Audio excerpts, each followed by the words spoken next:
you know, you just gotta lean into it, man. That is being authentic, being just a fucking fool, man. We're all humans. We're all just stupid ass fools. So just be a fool. Be yourself too. Like, I say the word fool, but when I turn on the camera, that word just leaves my vocabulary. Why? Because I'm trying to be someone for the camera. Stop, right? Be authentic. Alex Hormozy says, be the you if no cameras were on and no people were around on camera, and that's your authentic self. So that's my working definition for it for now.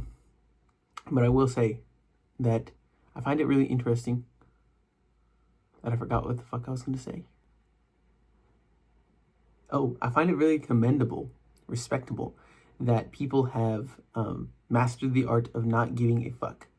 And that is a book, right? So, Subtle Art of Not Giving a Fuck. But I've never read that book.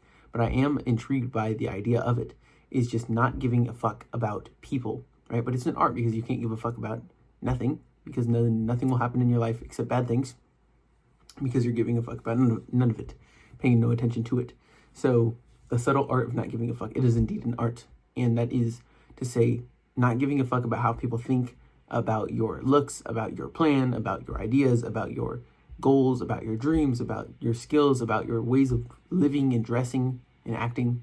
What a wonderful skill, man. Don't give any fucks about that stuff because it doesn't help you. I once heard from NBA Youngboy. He said, fuck their opinion. It don't help with how I'm living. Right? Fuck their opinion. It don't help with how I'm living. Yeah, you didn't think fucking Youngboy was dropping bombs like that, did you? But he is. Because people that get to the top of their game are always interesting, man. And they always drop things you don't know, even if they're dumb fucking rappers, right? If you want to call them that. People at the top of their game, they don't just get there on accident, okay? Most people, right? Most people are not lottery winners. And usually the lottery winners crash out. They're the one-hit wonders, right? So the people who really took their skill to greatness or what have you are really interesting to study. I'll give you an interesting study, which is one, go study successful people, follow them. Find the most extraordinary people you can at the skills that you want to do, and then study them, listen to them, watch them, study their patterns, emulate their patterns, learn their patterns, create your own patterns with what you learned. Steal like an artist. Austin Kleon, really good book. So, and then the other study is not only to study highly successful people, but to actually study people who are top tier in anything. Okay, so I told you before a second ago to study people that are doing the things you want to do: writing, speaking, communication, sales, entrepreneurship, whatever it is. Study the people who are doing the greatest at the things that you want to do, or who were the greatest ever of all time at the thing you want to do. Well, now I'm going to add on to that and say, study the people who are the top athletes, top artists, top photographers, top whatever in the world, because they're always interesting. And I learned that from listening to people like Mike Tyson. I've seen him speak. But a lot of people just think, oh, he's a dumb fucking, boxer guy. What does he know? But he dropped some bombs, man, about success, about taking pain, about suffering, about mindset, right? Tom Brady, saw him speak. Entrepreneurs. So all these different people who are just the top performers in their areas, listening to them speak and watching them perform, play, practice, really interesting stuff. Or watching documentaries on people like Kobe Bryant and stuff like that. Just learning about these people will help you in your own life. It's actually just helps you think bigger, think outside the box. Listen to their words as if they have tons and tons and tons of authority and trust behind them, because they do. And so the good thing about listening to MLK or Michael Jordan talk about how he thinks is that you already believe, or Kobe Bryant, you already believe like, oh, these guys are about their thing. Like, these guys are really, really, really good at their thing. And when you have a lot of authority built in somebody, you actually listen to them a lot better. You learn a lot more. You pick up a lot more, right? You hear the little nuanced things you would have missed otherwise. It's why when you listen to like a teacher or a podcaster or your mom, right? Somebody that you trust, that effect takes place, right? You take in a lot more information. You hear every word they say. You're like, okay, got it, right? But when you listen to a random person, even like me right now, and you've never seen me get results, you don't know who I am, it's like, why should I listen to you? Which is fine, right? Build trust with me over time. Use my information. Take my ideas, dismantle them, make them better, whatever you want to do. But you have to come to trust the person that you're listening to or learning from if you're ever to learn from them well. So back to the idea of studying successful people. Find the best people in the world, do what they do, find top performers in anything and watch them. Watch chess players, watch basketball players, right? Watch video game players. What do the top people do? How do they practice? How do they keep going when people said you weren't going to make it?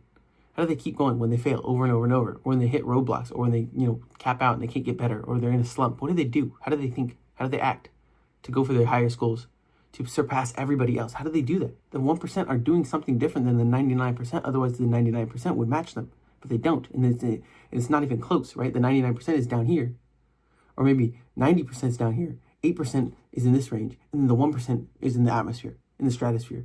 He's just gone. He's somewhere else. It's like, how the fuck is this 1% guy, or these 1% people, men and women, right? There's a group of them. It's not just one person. And so you can study them. The 1% are in everything. And even of the 1%, there's a 1%. And so it's like, find the greatest people in the world. The quality of information is so much different than from learning from your uncle or learning from your mom or learning from whatever, even books. Like having a mentor that you work behind and watch and observe and learn from directly and ask questions to directly is so different than learning from books. They're very, very, very important. They're also mentors, but they're a type of mentor. I wouldn't say there's one type of mentor. There's many. Life's your mentor. You're your mentor. People that are better than you at the things you want to do are your mentors. The guy you're paying to be your mentor is your mentor, right? So anyways, I want to do some mindset coaching with you boys. I want to develop my own mindset curriculum because I have no idea how to coach. So I'm going to show you in real time that you literally don't have to know how to build or do anything to start doing it. You don't have to have any skills to start doing something you want to do, to go out there and do something you want to do. You just need to set the goal, decide what it is, and then start moving towards it. Find the who has it already. First, define what it is. What the hell is it? Get specific, right? And get more specific over time. Let it evolve though. Just start with something. Have a minimum viable goal. Just throw something out there, right? Because your goal is going to change. Your plan is going to change. But put a goal down. And your goal is going to change only so many times. Your goal is going to get to a point where it is the goal that you want. And your plan is going to get to a place where it's the plan that's going to take you to that goal. But it's going to take time. So you got to just put something down. So if I want to get stronger, I'm just going to say, put on 10 pounds of muscle. I don't know. That sounds hard. Put on 10 pounds of muscle and hit the gym 3 times a week. Lift weights.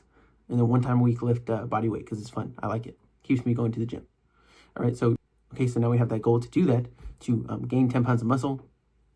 And we have an input that I'm going to do, which is going to be to go to the gym 4 times a week, 3 times doing weights, and then we're going to eat protein every day, some number of protein. Those inputs are going to get specific. But when I set those inputs the first time, they're going to be the things that I go for every day, but they're not going to be the things I think about first every day. I'm going to think about first the outcome, right? Having 10 pounds of muscle on me, what's that going to look like? Having 20 pounds of muscle, 30 pounds, whatever the number is that I choose, that's exciting for me. What is that going to look like? How am I going to look? How's my body going to look? How's my arms going to look? How am I going to think about myself when I look in the mirror? How are other people going to perceive me? And how is it going to make me feel? Because we're often after the feeling of the goal, or the feeling the goal is going to give us, not the actual goal itself. And so is this goal going to make me excited? And what else is it going to make me feel? Is it going to make me feel confident? Is it going to make me feel loved? Is it going to make me feel needed? Is it going to make me feel strong? Is it going to make me feel proud? Right? And so set the goal. Think about the outcome and the way it's going to make you feel every day. Close your eyes in the morning, close your eyes when you're going to bed, and think about it.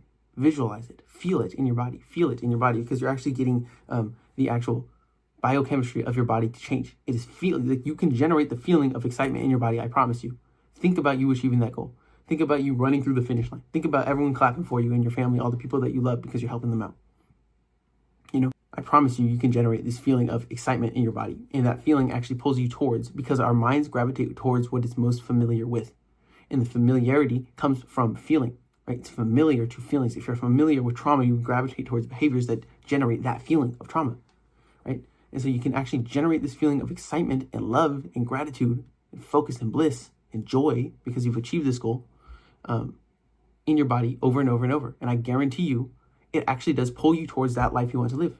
I promise you, because that's what our minds gravitate towards. And when you start bringing in these things into your awareness, right, you start to actually see the paths, the opportunities, the people, the books you need, the ideas you need, all these things. You start seeing them in your life, in your day-to-day. And how do I know that's true? If you've ever bought a new car, or you've bought a new outfit, or a new pair of shoes, and then as you're walking or driving, you start to see that car in real life. You start to see it all over the place. You see it driving over the bridge. You see it coming past you on the other lane, 2 lanes over, going the opposite direction. You see one right next to you. You see one in your neighbor's driveway. You're like, how does everyone have this car already?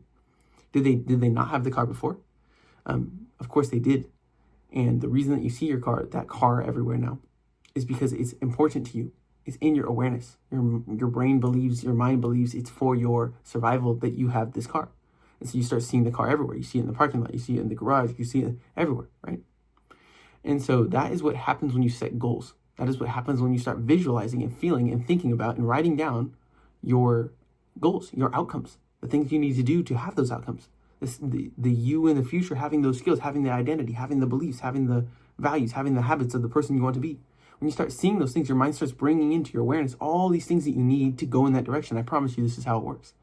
My mentor, Ed Milet, he says, the world has a way of bending to the will of people who are certain about what they want. The world has a way of bending to the will of people who are certain about what they want. And so all you have to do is get certain about what you want. So going back to the idea of vision, start with the what. What do you want? Get specific, get more specific over time. Set outcomes and inputs as your goals. Change inputs often as you adjust for your goal, but rarely change the goal. Update it over time. But once you get set on a goal, be set on it until you achieve that goal. And then as you move towards it, keep changing your inputs, keep updating them, keep getting better. And then on top of that, you want to be able to know the why. Why do you want this vision? The what? And then who already has it? Who has these things? Who has the start? Who has the skills that you need? Start studying those people. Do what they do. Become them. Model them. If you can do that, if you can model their thinking, their beliefs, their values, their habits, their skills, the places they show up to, the books they read, the communities they're in, you'll start to become that way. You'll start to build those skills. And you can build any set of skills. And so if you haven't read the book, Mindset, I encourage you to read it. I don't know if this is backwards right now, but you can flip it around yourself. The book Mindset by Carol Dweck is a wonderful book. It will change your mind about how you see yourself, how you see the world, and how you see others and their skills and your own potential. So that's all I got for you guys today.